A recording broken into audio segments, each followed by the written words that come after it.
Bismillahirrahmanirrahim. Assalamu alaikum. Welcome to my YouTube channel. Today we have to do the remaining parts of exercise 1.3, that is application of real numbers. ठीक है, last lecture में हमने question number 6 तक solve कर लिए थे. Now we have to do the question number 7, 8, 9 and 10. ठीक है, और आज के लेक्चर में ही हम रिव्यू के क्वेश्चंस भी देख लेंगे जो आपकी मिसलेनियस एक्सरसाइज है. बच्चों के काफ़ी ज़्यादा कमेंट्स थे कि आपके पास जो रिव्यू के एक्सरसाइज के क्वेश्चंस हैं वो आपसे अटैम्प्ट नहीं होते हैं. उसका सोल्यूशन भी मैंने कर लिया. मैं आपको थोड़ा सा ओवरव्यू उसका दे दूँगी ताकि आपको जो भी प्रॉब्लम्स हैं वो क्लियर हो जाएँ. ठीक है, तो सबसे पहले हम ऐसा करते हैं कि हम अपने एक्सरसाइज 1.3 के क्वेश्चन नंबर 6 की तरफ मूव करते हैं. ठीक है, again it's a word problem. तो मैंने आपको कल के लेक्चर में भी ये चीज़ बताई थी कि आपके पास जो वर्ड प्रॉब्लम होती है उसको आपने क्या करना होता है, केयरफुली रीड आउट करना होता है. जो चीज़ आपको गिवन है उसके अकॉर्डिंग आपने उसको सॉल्व करना होता है. क्वेश्चन नंबर 7 में आपको कह रहे हैं a group of friends made 4 yard long rectangular banner. ठीक है, इट मीन्स कि आपको ये कहा गया है कि एक रेक्टेंगुलर बैनर है. ठीक है, जिसकी लेंथ जो आपको दे दी गई है that is equals to 4 yard. ठीक है, दे पेड ₹3.75 पर यार्ड. पर यार्ड वो कितना पे कर रहे हैं, 3.75 फॉर द फैब्रिक के लिए जो उस बैनर के ऊपर फैब्रिक यूज होना है. ठीक है, and ₹9 for the firm to go around the banner. और ₹9 आपके पास जो फर्म में जाना है उसके लिए. 10 यार्ड पेरीमीटर, आपके पास जो बैनर बनाया जा रहा है उसका पेरीमीटर क्या है, 10 यार्ड है. What is the perimeter? सबसे पहले तो आपको पेरीमीटर पता होना चाहिए. Perimeter is basically the boundary of that banner. ठीक है, for example this is a banner, ये एक रेक्टेंगुलर शेप में है. ठीक है, calculator the length of this banner आपको जो गिवन है दैट इज द 4 यार्ड. ठीक है, और इसका जो पेरीमीटर गिवन है दिस बाउंड्री, ठीक है, वो कितनी है, 10 यार्ड गिवन है. ठीक है, then they said what was the width of the banner. हाँ, आपने उसकी विड्थ बतानी है. आपने इस बैनर की ये चीज़ बतानी है कि ये कितनी बनेगी, इसकी विड्थ कितनी है. ठीक है, इट मीन्स कि जो आपको कॉस्ट दी हुई है, जो अमाउंट दी हुई है 3.75 पर यार्ड या फिर ₹9 फॉर द फर्म, आपको ये सिर्फ और सिर्फ कंफ्यूज करने के लिए दी गई है. आपको इसको यूज़ नहीं करना. ठीक है, तो हम अपने क्वेश्चन के सोल्यूशन की तरफ जब मूव करते हैं तो हमें सबसे पहले क्या देखना है कि गिवन डाटा क्या है आपके पास. ठीक है, तो आप क्या करते हो, आपके पास जो गिवन डाटा है वो ये है कि you have the length of the rectangular जो आपके पास बैनर है. ठीक है, आप लिखते हो लेंथ ऑफ रेक्टेंगुलर बैनर. कितनी गिवन है आपको रेक्टेंगुलर बैनर की लेंथ, 4 यार्ड. ठीक है, हमने कहा ओके. ठीक है, फिर आपको गिवन है perimeter of this rectangular banner. Perimeter of rectangular banner, आपको रेक्टेंगुलर बैनर की का पेरीमीटर भी गिवन है that is equals to 10 yard. ठीक है, अब फाइंड क्या करना है आपने, you have to find the width of rectangular banner. ठीक है, रेक्टेंगुलर बैनर का आपने विड्थ फाइंड आउट करना है. यहाँ पर क्वेश्चन मार्क आ गया. अगर मैं अपने पास एक फिगर ड्रॉ करूँ तो मुझे क्या क्या मेंशन है वो मुझे पता चल जाएगा. मुझे लेंथ दी हुई है 4 यार्ड. ठीक है, और इसकी बाउंड्री मींस पेरीमीटर वो दी हुई है 10 यार्ड. हमने कहा okay fine. You have to find the width, मुझे क्या फाइंड करना है, विड्थ फाइंड आउट करना है इस रेक्टेंगुलर जो भी आपके पास ये बैनर बना हुआ है. ठीक हो गया. अब इन सबको फाइंड आउट करने के लिए मुझे सबसे पहले तो पेरीमीटर ऑफ अ रेक्टेंगल पता होना चाहिए फिगर्स का. ठीक है, आपको पता है पेरीमीटर जो होता है आपका रेक्टेंगल का, perimeter of rectangle is equals to 2 into length plus 2 into width. आप ऐसे भी लिखते हो और ऐसे भी लिखते हो 2L प्लस W. ठीक हो गया. बेसिकली पेरीमीटर होता क्या है आपको अच्छे तरीके से पता है. बाउंड्री मैंने बताया है. अगर मैं बाउंड्री की बात लूँ तो ये भी लेंथ है, ये भी लेंथ है, ये दोनों सेम होती हैं. ये विड्थ है और ये भी विड्थ है आपकी, ये दोनों भी सेम होती है. Perimeter is the boundary. Boundary means कि आपके पास सारी बाउंड्रीज ऐड हो जाती हैं. Length plus width plus length plus width, ये लेंथ प्लस ये वाली विड्थ, फिर लेंथ फिर विड्थ, ये आपकी बाउंड्री ऐड हो गई है. तो जब मैं ऐड करके लिखती हूँ लाइक टर्म्स ऐड हो जाती हैं. 2L plus 2W, this is the perimeter. ये आपके पास क्या होता है, पेरीमीटर हो जाता है. ठीक है, now you have to put the values of these जो आपके पास गिवन है रेक्टेंगुलर बैनर, ठीक है। What is the perimeter of rectangular banner is 10 yard is equals to 2 into length. What is the length? That is 4 yard. It means 4 plus 2 into w. You have to find the width. 10 is equals to 4 2s are 8 plus 2w हो गया 10 minus 8 is equals to 2 into width आपके पास आ गई 2 is equals to 2w. आपके पास width आ रही है 1 yard. ठीक है, तो आप उसको स्टेटमेंट की फॉर्म में लिख दोगे. So the width of rectangular yard is, rectangular banner is, rectangular banner is वो कितनी है आपकी 1 यार्ड है. ठीक हो गया. Now come to the question number 8. अब हम किस क्वेश्चन की तरफ मूव करते हैं? अपने क्वेश्चन नंबर 8 की तरफ. Question number 8 is a shoe factory has an asset of rupees 20 lakh of which 3/5 of is the capital. ठीक है, एक एसेट दिया हुआ है आपको शू फैक्ट्री का, दैट इज 20 लाख, और इस 20 लाख में से उसने बता दिया कि जो 3/5 है, मतलब 3/5 जो है, 3/5, ठीक है, वो आपका किसका है? कैपिटल का है. हमने कहा okay, and the rest is the डेप्ट. ठीक है, और जो बाकी बच गया 3/5 आपका चला जाएगा कैपिटल में, और जो बाकी रह जाएगा rest of the amount is for dept. You have to find the amount of capital and डेप्ट. ठीक है, आपने दोनों की अमाउंट फाइंड आउट करनी है. तो हम सबसे पहले देखते हैं कि हमें गिवन क्या है और फाइंड क्या करना है.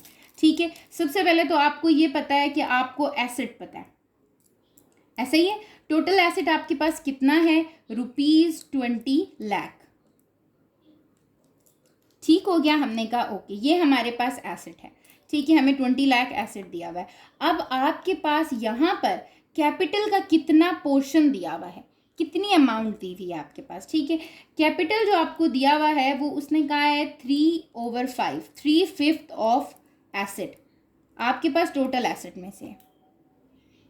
ठीक है, फिर उसके बाद बाकी जो रह जाएगा वो आपके पास डेप्ट है. तो इट मीन्स आपको सबसे पहले डेप्ट अमाउंट भी आपने फाइंड आउट करनी है, ऐसे ही है ना, और कैपिटल की अमाउंट भी आपने फाइंड आउट करनी है. ये तो सिर्फ आपको एक पोर्शन बताया हुआ है कि 3/5 अगर आपका एसेट का लिया जाए तो वो है. तो आप सबसे पहले क्या करते हो? कैपिटल की अमाउंट फाइंड आउट करते हो. ठीक है, कि आपके पास कैपिटल की अमाउंट कितनी है? Capital amount is 3/5 part of का मीनिंग होता है मल्टीप्लीकेशन ऑफ एसेट. एसेट कितना है आपका? 20 लाख. ठीक हो गया. जब आप इसको सॉल्व करते हो यू विल गेट, कितना आपके पास आ जाता है?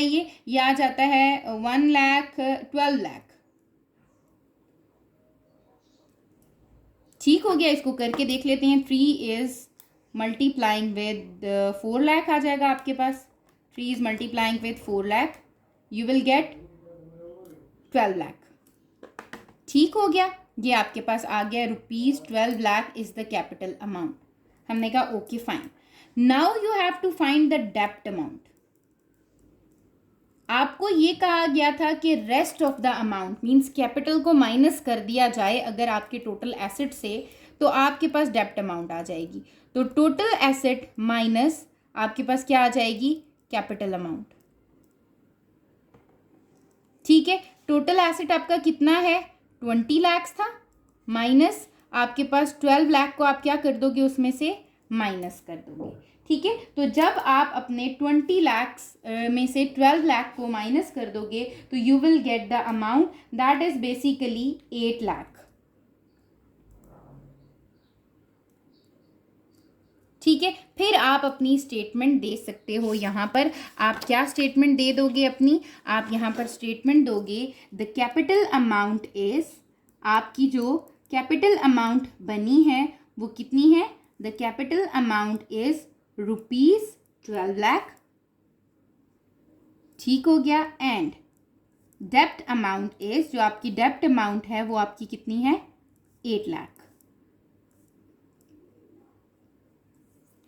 ठीक हो गया. स्टेटमेंट का जो आंसर होता है, क्वेश्चन जो स्टेटमेंट फॉर्म में होता है वो स्टेटमेंट ही फॉर्म में आता है आपका आंसर भी, और आपने यूनिट के साथ लिखना होता है, जैसे मैंने रुपीस के साथ लिख दिया है.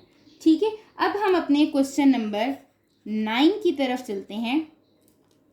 इन क्वेश्चन नंबर 9 क्या कह रहे हैं आपको? क्वेश्चन नंबर 8 आपका हो गया है. Question number 9 is world lowest temperature in past 100 years was recorded to be -89.2 degree centigrade at Vostok, Antarctica on July 21st, 1983.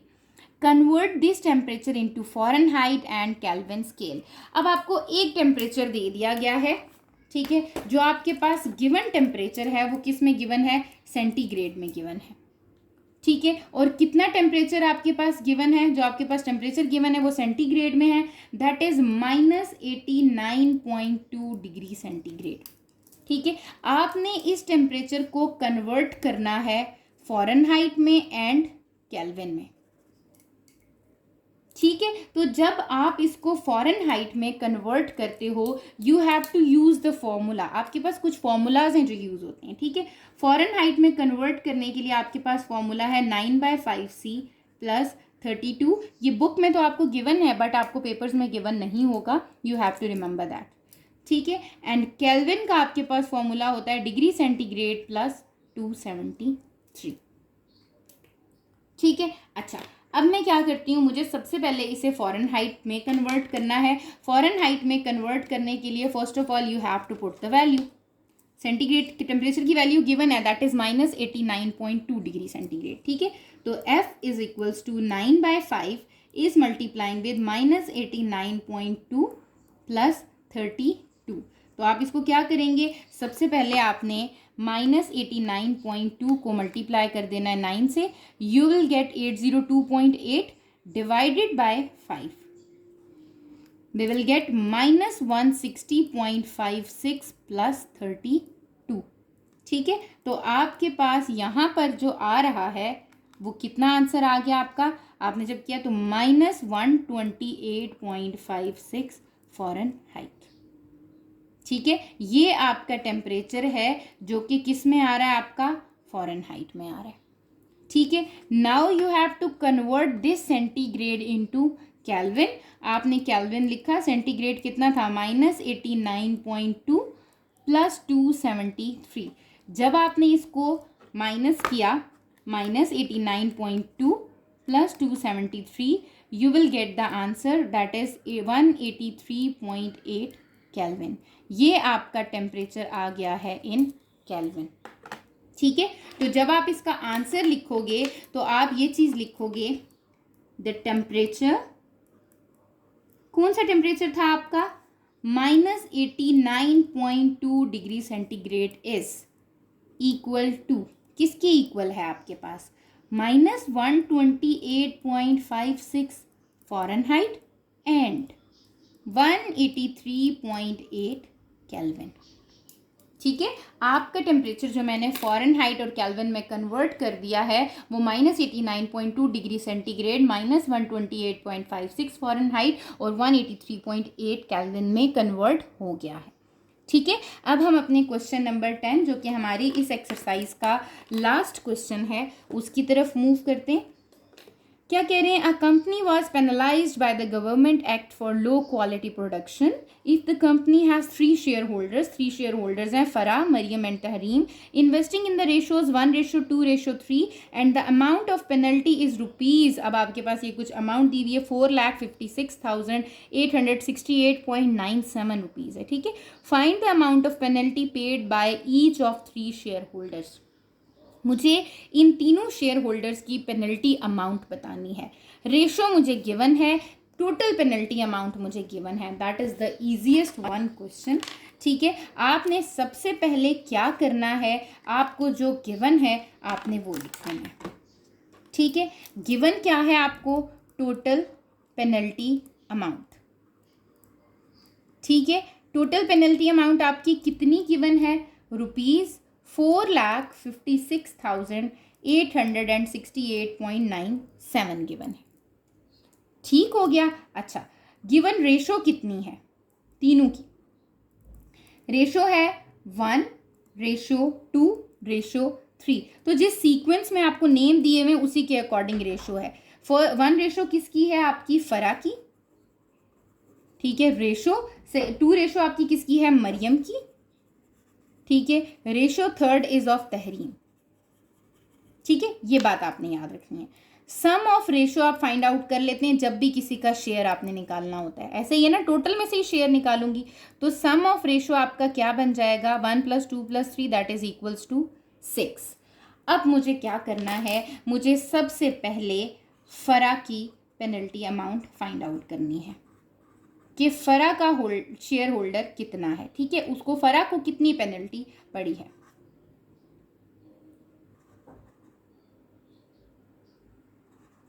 Okay, ये मैं फाइंड आउट करना चाह रही हूँ। मुझे पता है फरा की पेनल्टी अमाउंट में कैसे निकालूंगी। फरा का शेयर कितना था, 1, टोटल कितना था, 6, अमाउंट कितनी है पेनल्टी की, ₹4,56,868.97। ठीक है, ये मेरी टोटल अमाउंट है पेनल्टी की, जिसमें से 1/6 जो है वो फरा को पेनल्टी अमाउंट पड़ गई है। अब वो कितनी है आपके पास, आपने इसको फाइंड आउट कर लेना है मल्टीप्लाइंग विद 4,56,868.97। अगर आप देखो आपके पास क्वेश्चन में क्या आ रहा है, 76,144.828 आ रहा है। आपने पॉइंट के बाद 2 डेसिमल प्लेस तक रहना है तो 83 आपने राउंड ऑफ कर दिया। ठीक है, this is the Farah's penalty amount, कि फरा ने कितनी अमाउंट पे करनी है, ये अमाउंट पे करनी है। ठीक है, अब हम चलते हैं अपने नेक्स्ट मरियम की पेनल्टी अमाउंट की तरफ। ठीक है, कि मरियम की पेनल्टी अमाउंट कितनी है। ठीक है, ओके, हम यहाँ पर देखते हैं मरियम्स पेनल्टी अमाउंट, ये हमने फाइंड करना है। ओके, अगेन मुझे पता है मरियम का शेयर कितना था, 2, रेशो कितनी थी 2, टोटल कितना था 6, और वैसे टोटल पेनल्टी अमाउंट कितनी है 4,56,868.97। तो मैं क्या करती हूँ, मैं अपने पास कैलकुलेटर में इसको फाइंड आउट कर लेती हूँ। That is equals to 4 lakh आपके पास मल्टीप्लाई हो जाएगा 4,56,868.97, that is equals to 1,52,289.66 rupees. Again मैंने इसको राउंड ऑफ कर दिया है पॉइंट के बाद 2 डेसिमल प्लेसेस तक। ठीक है, थर्ड वन इज तहरीम। मुझे किसका बताना है, तहरीम की पेनल्टी अमाउंट बतानी है। ठीक है, जो कि कितनी होगी, आपके पास तहरीम का शेयर कितना था 3, मतलब आपके पास रेशो थी, टोटल रेशो कितनी थी 6, मल्टीप्लाई 4,56,868.97। दैट इज अगेन आपके पास, जब आप इसको फाइंड आउट कर लोगे अपने पास, तो ये आपके पास कितनी आ जाएगी, ये आपके पास आ जाएगी 2,28,434.49। ठीक है, अगेन मैंने इसको पॉइंट के बाद 2 डेसिमल प्लेसेस तक राउंड ऑफ कर दिया है। ठीक है, now you have to write the answer in the statement form. आपने तीनों के शेयर्स निकाल दिए, so the penalty amount of Farah is, Farah की पेनल्टी अमाउंट आपकी कितनी थी 76,144.83 रुपीज़। ठीक है, ये हो गया। फिर साथ में कौन था, मरियम इज, कितनी है मरियम की, या आप ये लिख सकते हैं Farah Mariam and Tahreem is, first पे पहले फरा की अमाउंट लिख दी, फिर मरियम की लिखी, फिर तहरीम की लिखी। मरियम की कितनी है 1,52,289.66 रुपीज़, यूनिट ज़रूर दे दी। And the third one is Tahreem, Tahreem की कितनी है, तहरीम इज़ ₹2,28,434.49। ठीक है, तो ये आपकी पेनल्टी अमाउंट निकल चुकी है। आपने सिंपल इस एक्सरसाइज में क्या किया है, just you have to read the statements. ठीक है, एंड देन आपने उसमें जो गिवन था वो लिखा, जो फाइंड आउट करना था वो लिखा, एंड आपने उसको सिंप्लीफाई कर दिया। आंसर आपने स्टेटमेंट विद यूनिट दे देना है। ठीक है, आपकी ये जो एक्सरसाइज है ये आज कंप्लीट हो गई है। We have to move towards the miscellaneous exercise में क्वेश्चन नंबर 2, 3 और 4 को मैंने सॉल्व कर दिया है। ठीक है, मैं आपके साथ शेयर कर देती हूँ और कुछ एक्सप्लेन कर देती हूँ ताकि आपको कोई भी प्रॉब्लम हो तो आप पूछ सकें। ठीक है, मैं आपके साथ अभी ये शेयर कर देती हूँ। सी, ये है आपके पास represent each number on the number line. आपके पास उसी तरीके से जैसे आपके फर्स्ट लेक्चर में मैंने आपको बताया था, ठीक है, नंबर लाइन का, वहाँ पर मैंने आपके -5 होल 1/5 को भी रिप्रेजेंट कर दिया है। आपके पास डिनोमिनेटर में आपके पास पोर्शंस होते हैं, 1 माइनस कर दें तो लाइंस लगती हैं और आप उसके अकॉर्डिंग कर देते हो। ठीक है, 17/3 है, मैंने होल में भी कन्वर्ट किया, बिटवीन भी देखा और उसको भी रिप्रेजेंट करा दिया है नंबर लाइन पे। ठीक है, similarly x is greater than -2 and less than 4 है, आपके पास ये शो हो गया है। ठीक है, फिर है आपके पास fourth part, x is greater than equal to 6, तो ये आपके पास हो गया। आपने मेरा फर्स्ट और सेकंड लेक्चर जो है वो देख लेना है, उसमें आपको ये चीज़ क्लियर हो जाएगी कि हमने कैसे रिप्रेजेंट किया है। ये 4 क्वेश्चंस, 4 पार्ट्स आपके क्वेश्चन नंबर 2 के वहीं पर से हैं। ठीक है, फिर आपके पास है question number 3। Question number 3 is basically related to radical and exponent. ठीक है, तो आपने रेडिकल और एक्सपोनेंट का भी लेक्चर, अगर आपको कुछ समझ नहीं आया तो मैं डिस्क्रिप्शन में उसका लिंक भी पेस्ट कर दूंगी ताकि आप वहां से देख सकें। ठीक है, आपने क्या करना है कि वहां से आपने पहले उसको सुन लेना है ताकि आपको वो कॉन्सेप्ट क्लियर हो जाए, देन आपने इन क्वेश्चंस को देख लेना है। क्वेश्चन नंबर 3 में आपके पास जैसे गिवन है, आपको लॉज एंड एक्सपोनेंट का पता होना चाहिए, रेडिकल्स का पता होना चाहिए। तो आप क्या करोगे, -2⁴/5 है, आपने रेडिकल की फॉर्म में लिख दिया। अगर ये फर्दर सॉल्व हो सकता है तो आपने इसको सिंप्लीफाई कर देना है। ठीक है, अदरवाइज आपको ज़रूरत नहीं है। इसी तरह मैंने सेकंड पार्ट में देखा, मुझे पता है कि -27 का अगर क्यूबिक रूट लूँ तो वो सॉल्व हो सकता है, रेडिकल फॉर्म में भी लिख दिया और सिंप्लीफाइड फॉर्म में भी लिख दिया। ठीक है, √16 था, अब आपके पास ये 2⁸ आ रहा है, रेडिकल फॉर्म नहीं बन रही बट फर्दर सॉल्व हो सकता था तो मैंने सिंप्लीफाइड करके लिख दिया।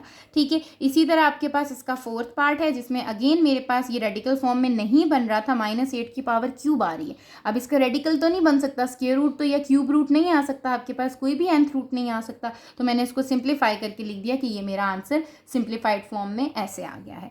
ठीक है, -512। फिफ्थ पार्ट में आपके पास एक लॉ यूज़ हो रहा था, that is a⁴ is equals to 1, तो आपने वो यूज़ किया। देन आपके पास एक्सपोनेंट जो थी वो नेगेटिव आ रही थी, नेगेटिव नहीं होनी चाहिए, उसको पॉजिटिव बनाने के लिए अगेन आपने लॉ यूज़ किया और ये आपका सिंप्लीफाइड आंसर है। ठीक है, क्वेश्चन नंबर 3 और 4 में बेसिकली आपके पास ये होगा कि जो आपका, मैंने आपके साथ पहले भी लेक्चर अपलोड कर दिए हैं, अगर आपको रेडिकल और एक्सपोनेंट नहीं समझ आया, आपने प्रीवियस लेक्चर्स को सुन लेना है ताकि आपके ये कॉन्सेप्ट्स क्लियर हो जाए। अगर आपको कहीं पर भी प्रॉब्लम आ रही है तो आप उसको सॉल्व कर सकें। सिमिलरली जब हम क्वेश्चन नंबर 4 की तरफ जाते हैं तो क्वेश्चन नंबर 4 जो है आपका, वो आपका क्या है कि 2 पार्ट्स आपको दिए में 4 के। आपने फर्स्ट पार्ट को देखा, -2 का क्यूब, ये आपके पास वही बेसिस सेम है, पावर्स ऐड हो जाएंगी, आपने अपने लॉज लिख दिए और वो चीज़ क्लियर हो गई। ठीक है, यहाँ पर सिमिलरली यहाँ फर्स्ट 2 में आपके लॉज क्या लग रहे थे, मल्टीप्लिकेशन का लग रहा था, पावर्स ऐड की, आपके पास यहाँ तक आ गया। अगेन यहाँ पर एक लॉ लग रहा है, -2⁴, a⁴ क्या होती है आपकी 1 आ गया। अब न्यूमिनेटर में पावर किस में आ रही थी, एक्सपोनेंट नेगेटिव में आ रहा था, हमने पढ़ा है हमारा एक्सपोनेंट नेगेटिव नहीं हो सकता, उसको पॉजिटिव बनाने के लिए मैं उसको ऊपर ले गई, -2⁵ आ गई, ये फर्दर सॉल्व हो सकता है तो -8 आ गया। ठीक है, अगर हम इसका सेकंड पार्ट देखें तो सेकंड पार्ट में आपके पास क्या है, 2⁴1/2 इंटू 2⁴3/4। अगेन यहाँ मल्टीप्लीकेशन वाला लॉ लग रहा है जो कि है a⁴m into a⁴n m+n, powers add हो जाती हैं। यहाँ पर भी मैंने पावर्स ऐड कर दी, यहाँ पर भी मैंने पावर्स ऐड कर दी, वी विल गेट 2⁵5/4 3⁵5/2। अब यहाँ पर डिवीजन वाला लॉ लग रहा है जहाँ पर आपके पास पावर ऊपर जाके क्या हो जाती है, माइनस हो जाती है, वो भी मैंने कर लिया। जब मैंने वो किया तो मेरे पास आंसर, यहाँ तक भी आप आंसर दे सकते हैं, 2⁵3/4 इंटू 3 का क्यूब।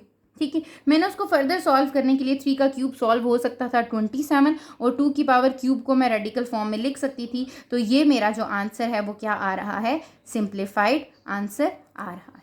ठीक है, आपका फर्स्ट चैप्टर आज कंप्लीट हो गया है। अगर आपको कहीं पर भी प्रॉब्लम है फर्स्ट चैप्टर में तो आप मुझसे पूछ सकते हैं। लाइक एंड सब्सक्राइब कर लीजिएगा ताकि फर्दर आगे आने वाले चैप्टर्स की नोटिफिकेशन आपको पहले से ही मिल जाए। Okay, thank you so much.